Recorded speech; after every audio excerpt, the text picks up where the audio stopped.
Welcome, dear traveler, to another adventure where we tuck away the world and unravel the mysteries of ancient dreams. Tonight, we embark on a journey through Egypt. Each tale is a soft-spoken echo from the past, a lullaby woven from the threads of ancient Egyptian mythology, designed to carry you into a night of peaceful slumber. As the stars begin their nightly dance across the sky, allow yourself to relax completely. Let the worries of the day dissolve as we journey together to a land of golden sands and timeless wonders. Feel the gentle embrace of the night as we explore tales that have slept beneath the desert's heart, waiting for the moon to rise and whisper their secrets once again. Tonight's soothing tales will take you through the creation myth of Ra, the sun god who brought life and order to the world, followed by Osiris and the Underworld, where the king of the dead reigns over the souls of the departed. Let the ancient myths of this sacred land guide you to peace as the soft winds of the desert carry you into a deep and restful sleep. Before we begin our journey through the sands of Egypt, let's take a moment to release any tension and fully relax. Gently close your eyes and allow your body to sink deeper into your bed, feeling completely supported, as though the soft sands of the desert cradle you. Breathe in slowly, filling your lungs with calm, and then exhale, letting go of any lingering worries. With each breath, feel your body growing lighter, your mind becoming quieter, and your spirit calming. Now, picture yourself standing on the edge of the great desert. The air is warm and still, and the golden sands stretch out endlessly before you, shimmering under the light of the moon. Above you, the stars form a canopy, glittering like the jewels of ancient pharaohs, and beneath your feet, the desert hums with the energy of forgotten kingdoms. As you stand there, feel a gentle breeze sweep across the sands, guiding you forward, deeper into the mysteries of this sacred land. The warmth of the desert air wraps around you like a comforting embrace, and the soft rhythmic sound of the wind whispers the secrets of ancient Egypt into your ears. Now, you are ready to walk the paths of the pharaohs, to discover the hidden stories of the gods and the legends of the sands. Let go and allow the tales to carry you away as you drift peacefully into a restful sleep.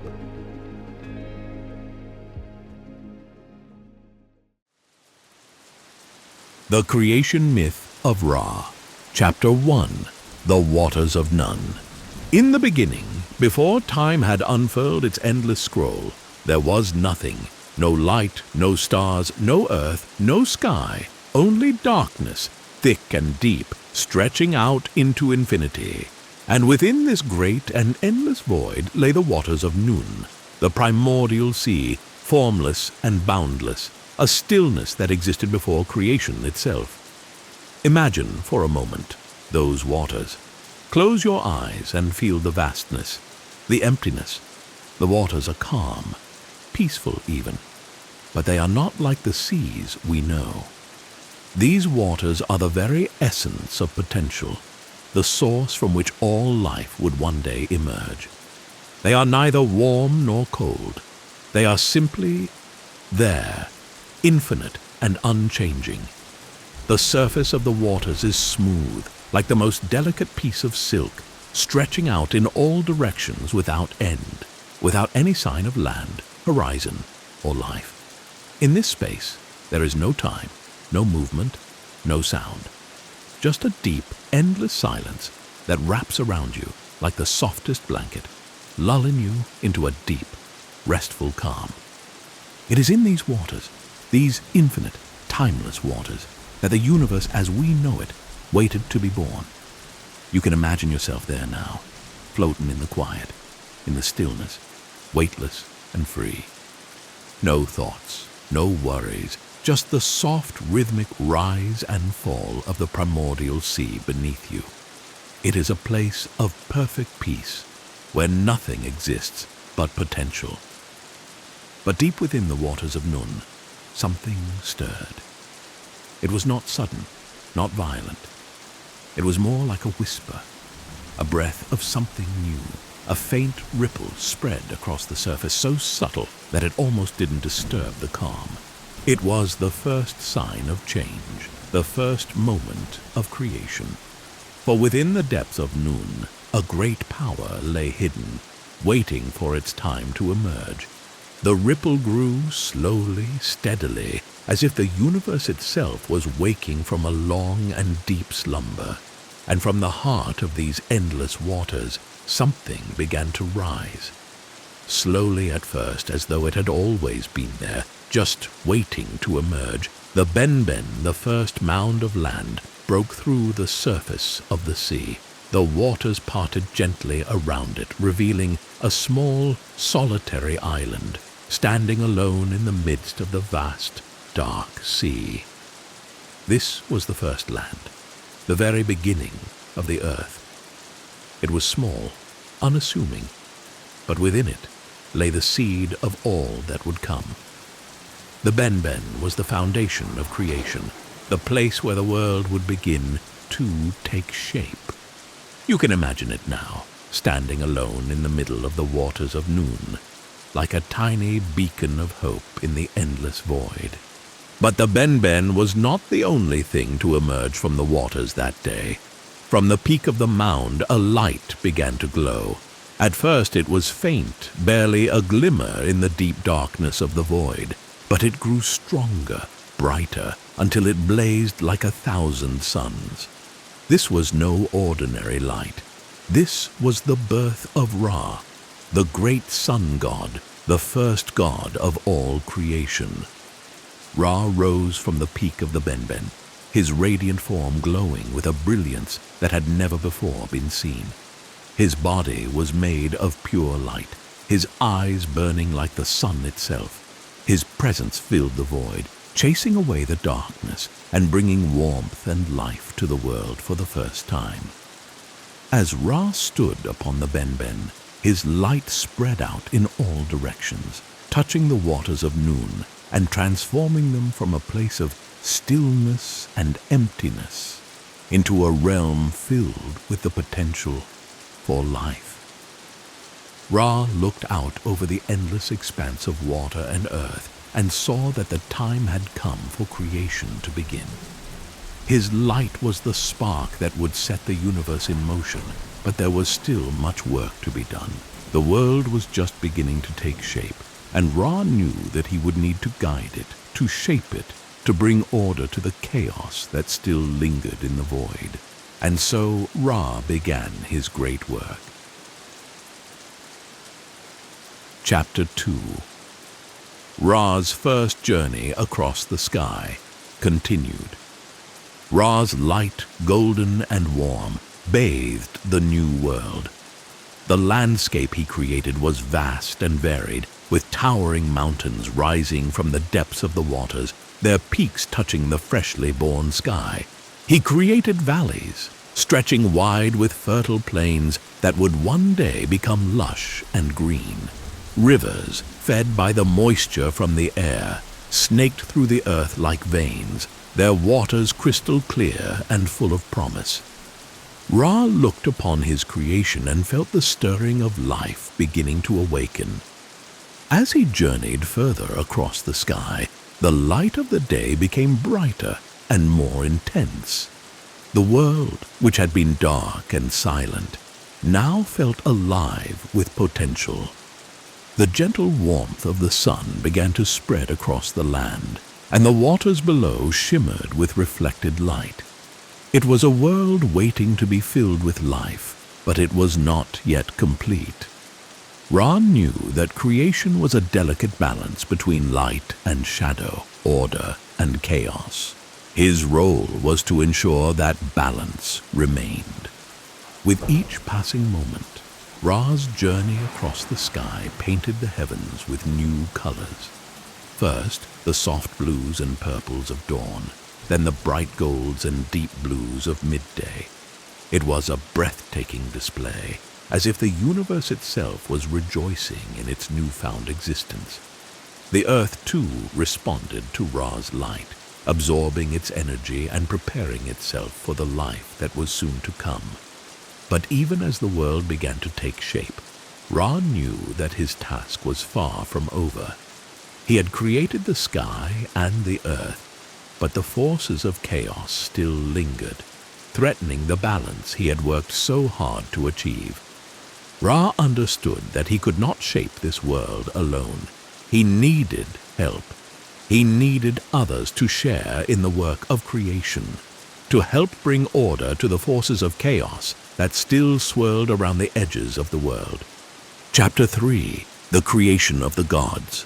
Ra, in his infinite wisdom, knew that he could not maintain the balance of creation on his own, and so, with his divine power, he created 2 new gods to help him shape the world. The first was Shu, the god of air. Shu was strong and tall, with arms that stretched high above his head, lifting the sky and holding it aloft. His breath was the wind, gentle and refreshing, flowing over the earth and filling it with life. It was Shu who separated the sky from the earth, ensuring that the heavens would remain high above, while the earth remained firm and steady below. The second god Ra created was Tefnut, the goddess of moisture. Tefnut was as graceful as the morning dew, her touch gentle and nurturing. She brought rain to the earth, feeding the rivers and lakes that Ra had created. Together, Shu and Tefnut worked in harmony, bringing balance to the elements of air and water. The sky, the earth, and the waters were now separate but connected, each essential to the life that would soon flourish in Ra's world. From the union of Shu and Tefnut came 2 more gods, Geb, the god of the earth, and Nut, the goddess of the sky. Geb was strong and steadfast, his body forming the solid ground upon which all life would walk. Nut, on the other hand, was ethereal and graceful, her body stretching out across the heavens, dotted with stars that twinkled softly in the night. Ra commanded that Shu lift Nut high into the heavens, separating her from Geb. As Shu held Nut aloft, the sky was formed, and the earth was solidified. Geb looked up longingly at Nut, his beloved, but Ra's command ensured that they would remain apart, creating the space between the earth and the heavens. And so the world was divided into the elements of sky, air, water, and earth, all working together in perfect harmony. Ra watched as the world took shape beneath him, and he felt a deep sense of satisfaction. But even as the gods worked together to bring order to the world, Ra knew that chaos still lurked in the darkness. Creation was not yet complete. The forces of chaos would soon rise, and Ra would need to be ready to face them. Chapter 4. Ra's Battle with Apep. As the light of day began to fade, the world grew quiet. The sky, once bright and full of Ra's golden light, now deepened into shades of purple and indigo. Night was approaching, and with it came the return of the darkness. But this darkness was not the peaceful void from which the world had been born. No, this was a darkness filled with danger, for lurking in the shadows was Apep, the great serpent of chaos. Apep, ancient and powerful, hated the light. He had watched from the depths of the primordial waters as Ra brought order to the world, and he seethed with rage. The light was a threat to Apep, a reminder of the balance that Ra sought to maintain. And so every night as the sun set and Ra descended into the underworld, Apep would rise from the depths, seeking to devour Ra's light and plunge the world back into chaos. The battle between Ra and Apep was fierce, but it was not one of physical combat. It was a battle of wills, a cosmic struggle between order and chaos, light and darkness. Each night, Apep would try to coil his massive body around the sun, seeking to swallow it whole and extinguish its light forever. But Ra was strong, and he was determined. He knew that the world depended on his light, and he could not let it be taken by the forces of chaos. The battle raged on, night after night, as Ra journeyed through the underworld. Apep would strike, his dark serpentine body thrashing through the waters, but Ra would always prevail. With the power of his light, Ra would drive Apep back into the depths of Nun, ensuring that the sun would rise again and bring light to the world once more.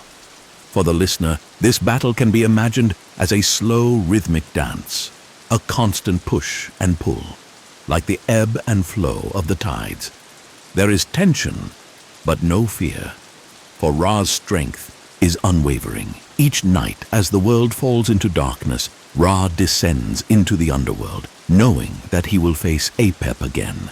And each morning he rises victorious, his light once again casting its golden glow over the world. Chapter 5. The Creation of Humanity and Life. With the forces of chaos held at bay, Ra turned his attention back to the world he had created. The sky, the earth, the waters, they were all in harmony. But the world was still empty. It was time to fill the earth with life.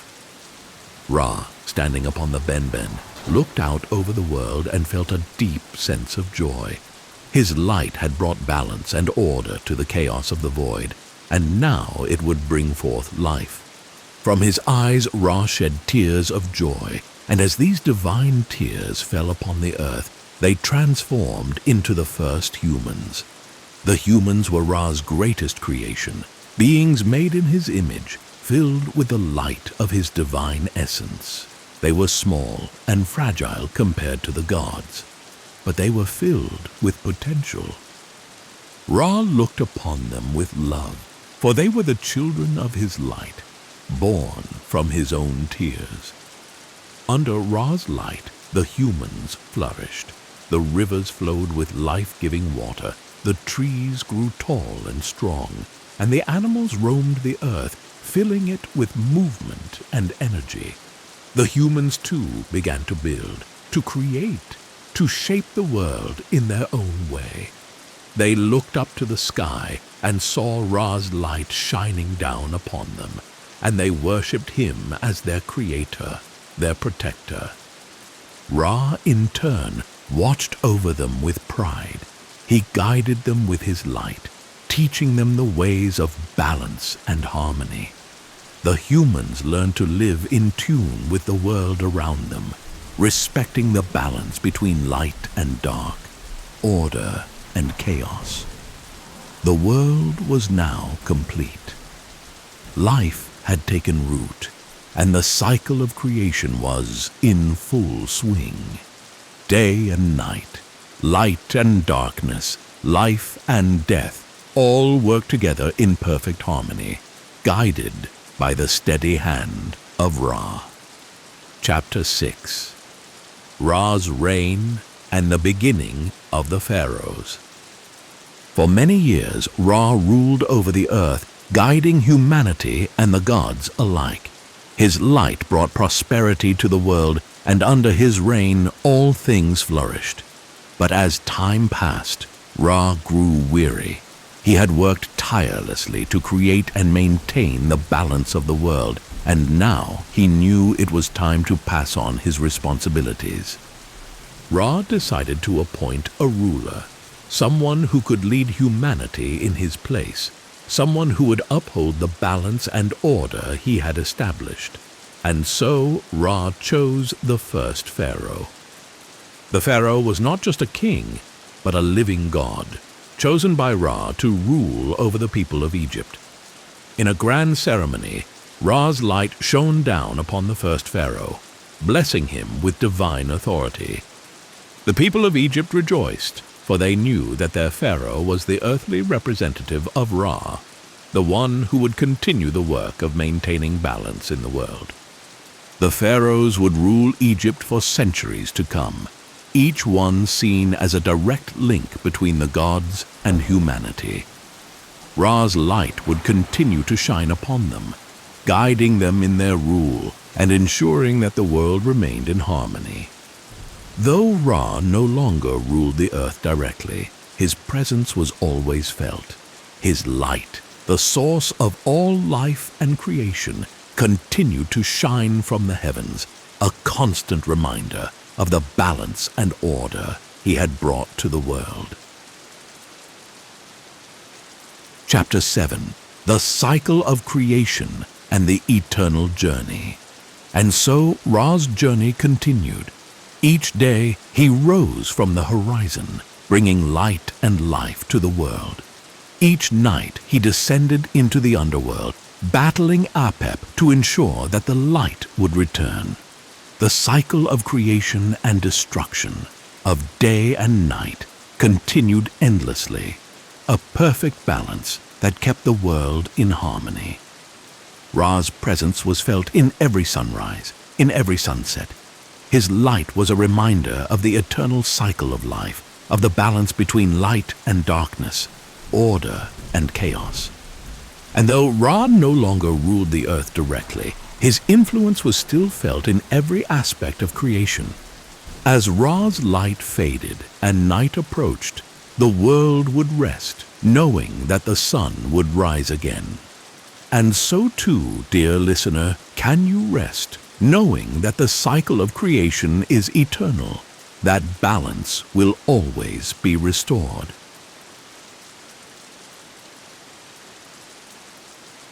The Tale of Osiris and the Underworld. Chapter 1.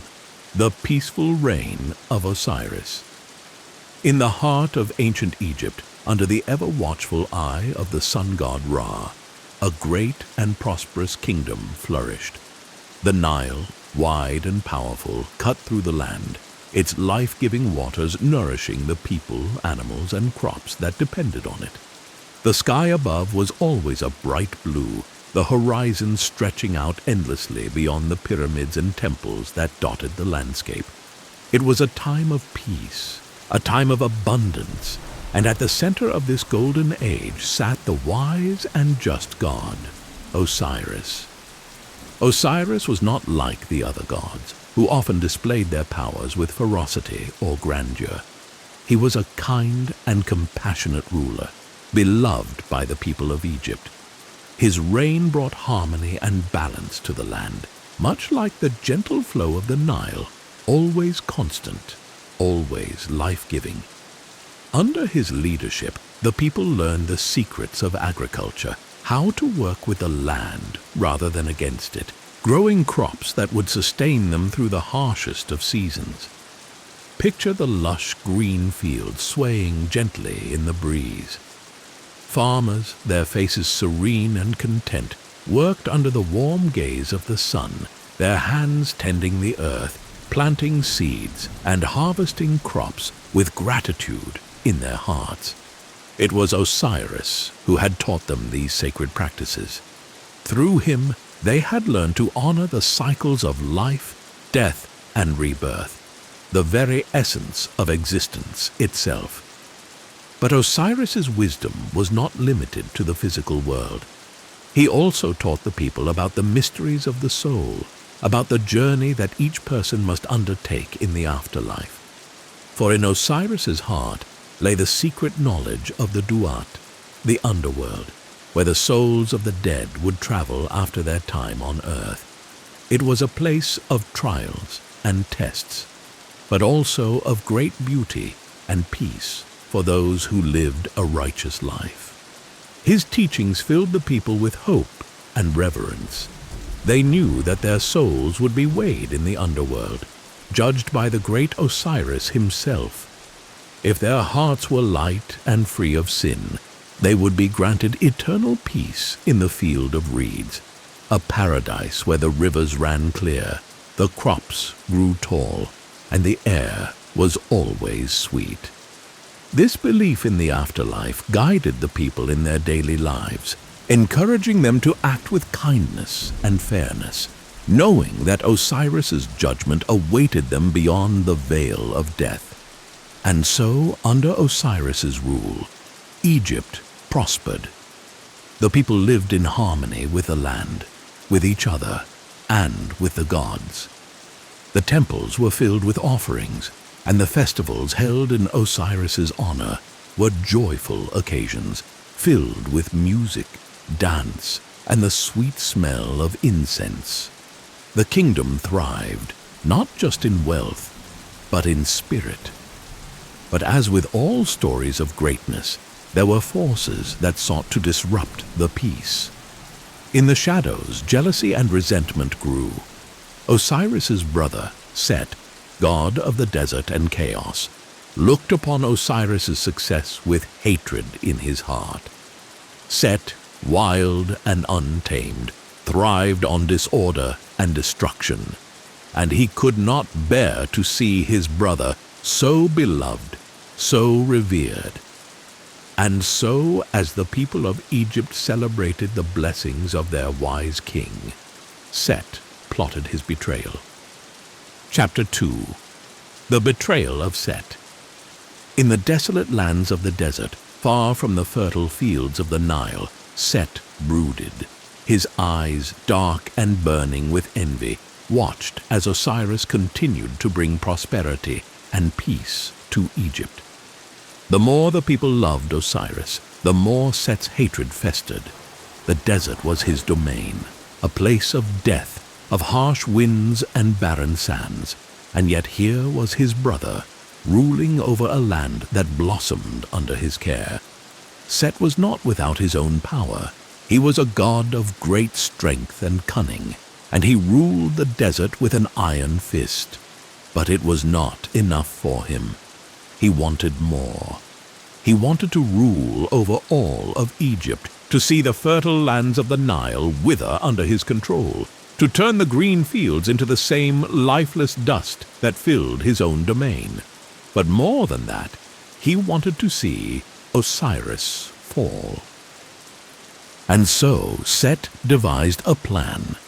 It was a plan born of cunning, deception, and cruelty. A plan that would change the course of Egypt's history forever. Set invited Osiris to a grand banquet, held in his honor. It was a gesture of brotherly love, or so it seemed. The feast was lavish, with tables overflowing with fruits, meats, and wine, and the air was filled with the sound of music and laughter. Osiris, ever trusting, accepted the invitation without question, for in his heart there was no place for suspicion. He believed that his brother, though wild and tempestuous, still loved him in his own way. As the night wore on, Set presented a magnificent gift to Osiris, a beautifully crafted wooden chest, inlaid with gold and adorned with intricate carvings. The chest, Set claimed, was made to fit the exact measurements of the king. It was a gift worthy of a god, a symbol of the respect Set supposedly held for his brother. The guests marveled at the chest, and Set, with a smile that did not reach his eyes, suggested that Osiris try it out, to see if it truly fit him. Osiris, good-natured and unaware of the trap that had been laid for him, agreed. He lay down inside the chest, and as soon as he did, Set's eyes gleamed with triumph. Before Osiris could rise, Set and his followers slammed the lid shut, locking Osiris inside the chest. In that moment, the music stopped, the laughter died, and the air grew thick with tension. The guests, frozen in shock, watched in horror as Set and his followers carried the chest away, their footsteps echoing through the silent hall. Set had not just trapped Osiris. He had sealed him away from the world of the living, locking him in a prison of wood and darkness. And with Osiris gone, Set declared himself the new ruler of Egypt, a king of chaos and destruction. The people of Egypt, once blessed with peace and abundance, now found themselves under the rule of a tyrant. The Nile, which had once flowed steadily and brought life to the land, began to dry up. The crops withered, and the people, filled with fear and despair, prayed for the return of their rightful king. But Osiris's story did not end there, for even in death, the power of Osiris would not be extinguished. Deep in the underworld, where the souls of the dead journeyed, Osiris would rise again. Chapter 3. The Search of Isis. While Set reveled in his newfound power, Osiris's wife, the goddess Isis, refused to accept her husband's fate. Isis was a goddess of great wisdom and magic, and her love for Osiris was boundless. She knew that without Osiris, the world would fall into chaos, and she could not bear to see the land they had nurtured together fall into ruin. Isis set out on a journey that would take her to the ends of the earth, to the farthest corners of the desert, in search of her beloved Osiris. She wandered through the scorching sands and the barren wastelands, her heart heavy with grief, but her spirit unbroken. For Isis was a goddess of resilience, and she would stop at nothing to bring Osiris back. She searched high and low, asking the winds for guidance, listening to the whispers of the trees, following the trail of the stars. But the chest in which Osiris had been imprisoned remained hidden, concealed by Set's dark magic. Days turned into weeks, and weeks into months, but Isis did not give up. Her determination was as fierce as the sun itself, and she knew that somewhere, somehow, Osiris was waiting for her. It was during her journey that Isis encountered her sister Nephthys, who had been married to Set but did not share his cruelty. Nephthys, moved by her sister's devotion and love, offered her help. Together, the two goddesses searched the land, their combined magic and wisdom guiding them ever closer to Osiris. At last, after many long months of searching, Isis found the chest. It had been hidden deep within the marshes of the Nile, concealed among the reeds and the waters. Isis's heart leaped with joy as she approached the chest, her hands trembling as she opened it, hoping beyond hope that Osiris would be alive. But when she lifted the lid, her joy turned to sorrow. Osiris lay inside, still and lifeless, his body cold to the touch. Set's treachery had been complete. Osiris, the god of life and death, had been slain. Yet even in her grief, Isis did not despair, for she knew that death was not the end.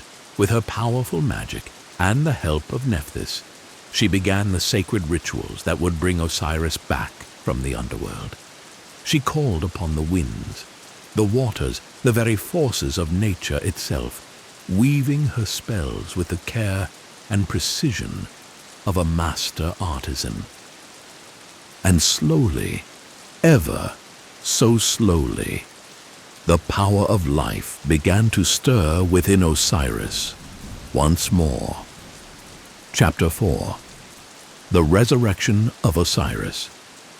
Isis, the goddess of magic, stood beside the still form of her beloved Osiris, her heart filled with both hope and fear. She knew that the task before her was great. Bringing a soul back from the underworld was no small feat, even for a goddess.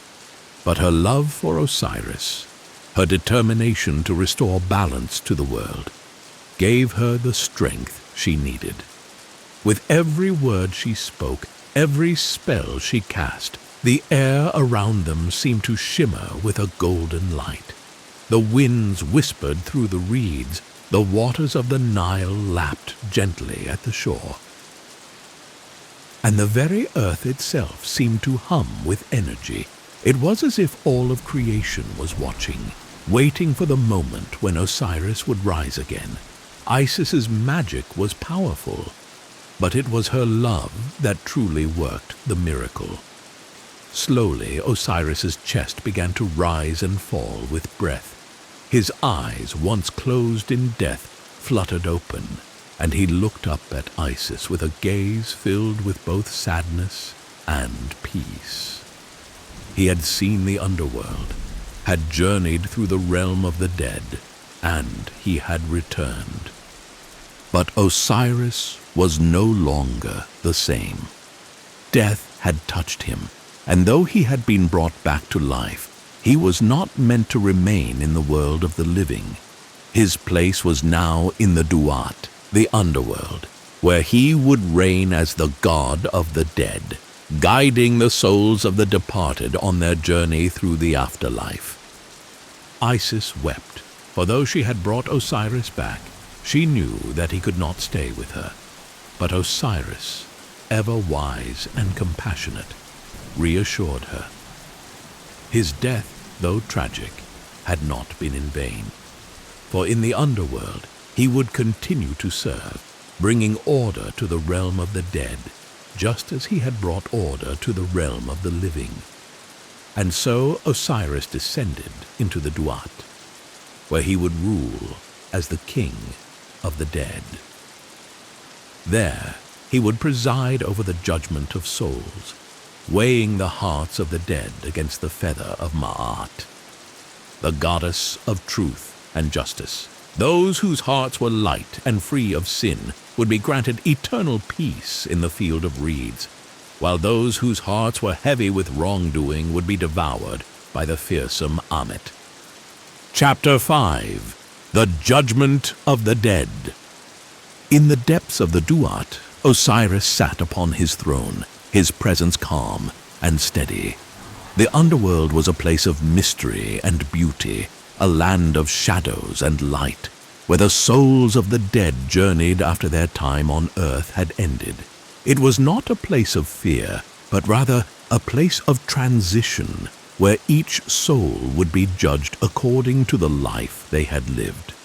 Osiris, with his serene gaze and gentle demeanor, presided over the weighing of the heart ceremony. In this sacred ritual, each soul would step forward, their heart placed upon the scales of justice, balanced against the feather of Ma'at. The feather, light as air, represented truth, purity, and righteousness. If the heart was light and unburdened by sin, the scales would remain balanced, and the soul would be granted passage to the field of reeds. But if the heart was heavy with wrongdoing, the scales would tip, and the soul would face its final judgment. The god Anubis, with his jackal head and wise eyes, stood beside the scales, overseeing the ritual with a watchful gaze. It was Anubis who guided the souls through the underworld, leading them to Osiris's throne for judgment. And beside Anubis stood Thoth, the scribe of the gods, who recorded the results of each judgment with meticulous care. The scene was solemn, yet peaceful. The souls, though filled with trepidation, knew that Osiris was fair and just. They had lived their lives with the knowledge that this moment would come, and they trusted in the wisdom of Osiris to guide them to their rightful place in the afterlife. Those whose hearts were pure were welcomed into the field of reeds, a paradise where the rivers flowed clear and the crops grew tall.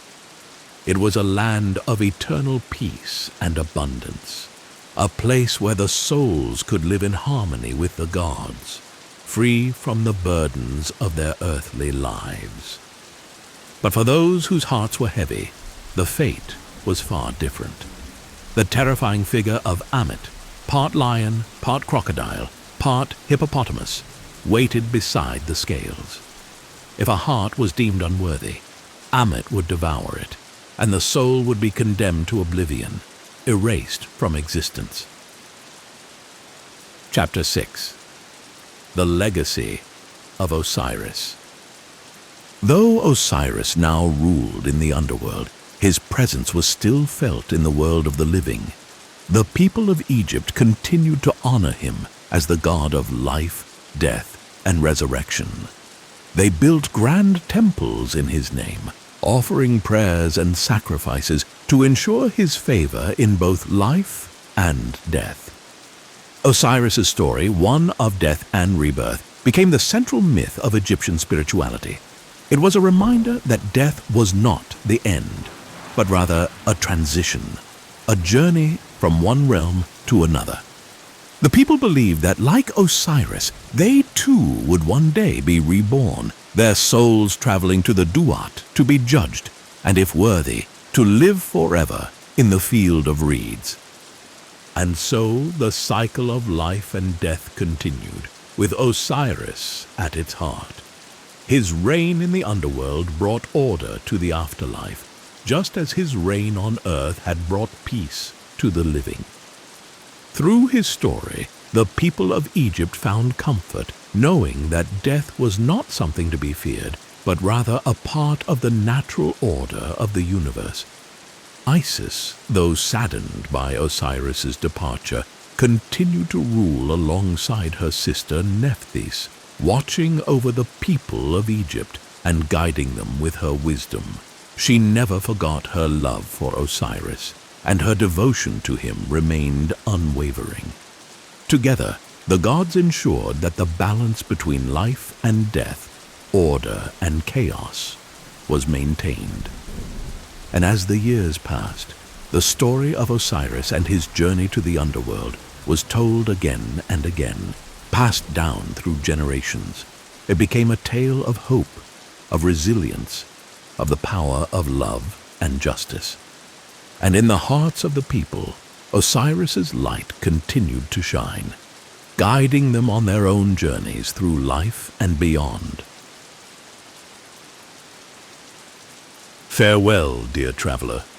Your journey may pause for now, but the echoes of our adventures linger like stardust on the wind.